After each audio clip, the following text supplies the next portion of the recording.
This actually leads into my bad point, though, which is perfect. You've set me up perfectly, which is now the whole Guilhoto, like, downfall prediction of G2 will just become a meme in history, right? It will just be remembered as like, lol. But here's my problem. It's the way it's going to be remembered that is really doing my nut in, as we say in England, which is it's not going to be remembered as where he did pre-fight trash talk to hype it up. It didn't work and he got knocked out. It's going to be remembered as he's a moron. He never knew what he was talking about. And forever, this will be like the albatross around his neck. Like, what an idiot. He's the guy that said G2 would fall down. Because there's two angles I've got for you on this one.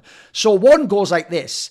One is that, first of all, I actually think surely if you are a G2 player, a G2 coach, or a G2 fan, you actually indirectly should love Guilhoto. He made your rise so much cooler. Imagine, I said this on Somebody Insight, if instead the first 3 weeks of LEC was, don't worry about that G2 loss where they look dodgy as fucking week one. Don't worry about them being like, whatever it was, like fucking 2 and 3 or whatever. Don't worry about any of it. It's G2, they'll course correct, they'll get back. It doesn't count till the playoffs anyway. Who gives a fuck if they lost a lane here? That wouldn't even be cool now that they're number one again. The reason it was cool is by the time we got to the playoffs, all the narratives had amassed so that you all thought like they weren't even necessarily number 2 even, or is Fnatic going to beat them? Every conversation was about Mickey Xing. That made the league fucking dope. Like Guilhoto actually carried some of the narratives of this league with that one interview. And then also, I do want it to be where people can sort of take chances like that and create and stimulate fun conversations. And also, lastly, I'll just put this out there as well. I don't actually buy that he just said that and then G2 magically was like demon mode activated, like all electricity coming out the right. That's part of it. Like when you're a veteran team, the hardest thing ever is how do you, in a football analogy, if you're the number one team leading the league, how do you get into a game against fucking like Leicester City? You know what I mean? That's the one where you go, we can coast on it. Who even gives a shit if we lose? Like that's why undefeated splits are almost impossible. Because it's how do you get them to lock in like it's the LEC final when it's the equivalent of like you're playing SK? That's why you will see randomly, Rogue hasn't been good for years, but they'll always get some bullshit win over like a top team because of this fact that everyone goes, it's fucking Rogue, they're trash anyway, we'll probably beat them all in scrims anyway. So I think like a really underestimated part is, I think this did absolutely fucking fire up the G2 players. I'll give you a very quick analogy. There's a weird story people tell as a success story in life that I've never understood because it contains within itself an obvious sort of like contradiction, which goes like this. Someone will go, oh yeah, I was in the worst place of my life. I was out of weight. I was 300 pounds. I lost my job. You know, I was kind of depressed, quite frankly. I wasn't fun to be around.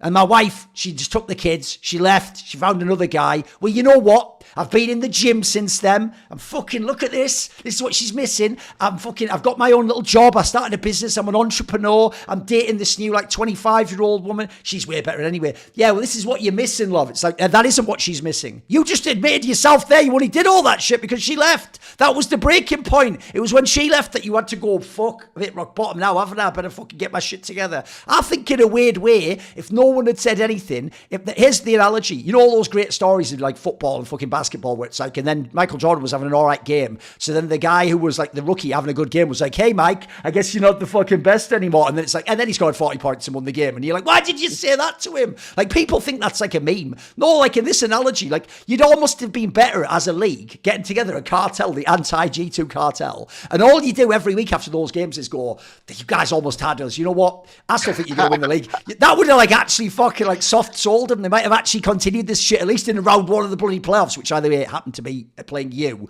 And spoiler, the game against you, that was like a fucking exhibition. They fucking tortured you in that game. So essentially the bad point is just, it's not even the trash talk. Absolutely meme on people who trash talk. Trash talk, by the way, absolutely almost obliges you to trash talk back and to slam the person if they're wrong. But let's understand, it was like, I think it add value to the league. I'm glad that trash talk happened. I think it'd be way worse if it didn't. I hope people don't remember it sort of the wrong way.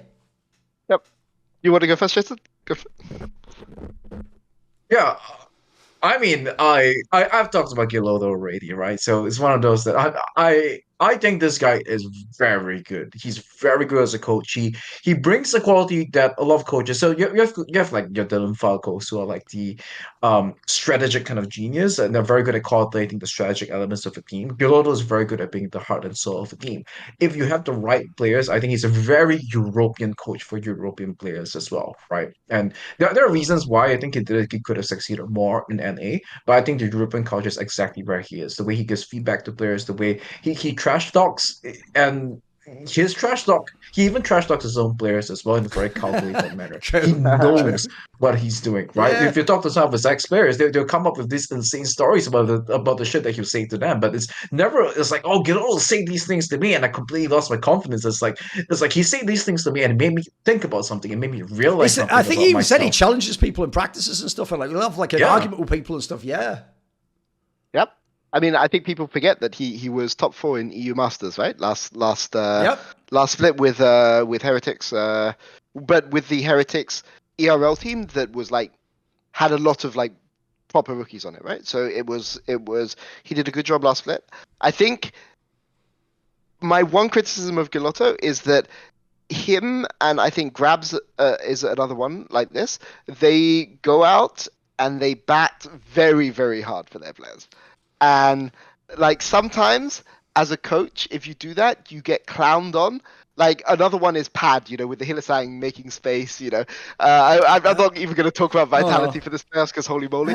But like, sometimes you could go out there, put yourself out there, and your players can think, oh, well, I deserve to be treated in this way. And they sometimes believe the story that the coach is saying to the public. Right. And I hope that Excel, I don't think that Guilhoto is the one forcing Jackies to play Lee Sin into Jojo Jone, right? And I hope that the lesson that people learn from this split in Excel is not Guilhoto is going to take the heat for me so I can fuck around. It's like Guilhoto is going to take the heat for me. He's looking like a clown to the public, so I better pull my trousers up and go get to work, right? Because otherwise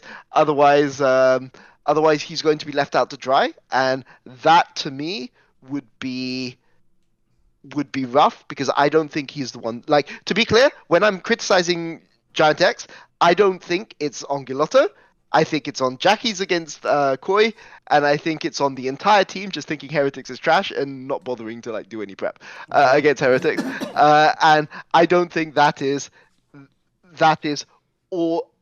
Maybe you could say it's a little bit on the coach, but I think that that's primarily a player thing, right, rather than the coach. Yes. By the way, I do appreciate, though, that actually Jensen has done the 2 Spider-Mans meetings and he's actually given Peter a feeling of what it's like to make a good critical point. And then someone I'm going to play defense, actually. Maybe there was another reason why, and besides, players are inexperienced and we've got to give them time. And actually, let's look on the bright side. It's like, fuck, I'm trying to land the point here. Yeah, I'm trying to land it. I'm trying to land it, bro. See more cool, funny, interesting clips based on topics from my content? Well, subscribe to this channel then, or, be a pleb and don't.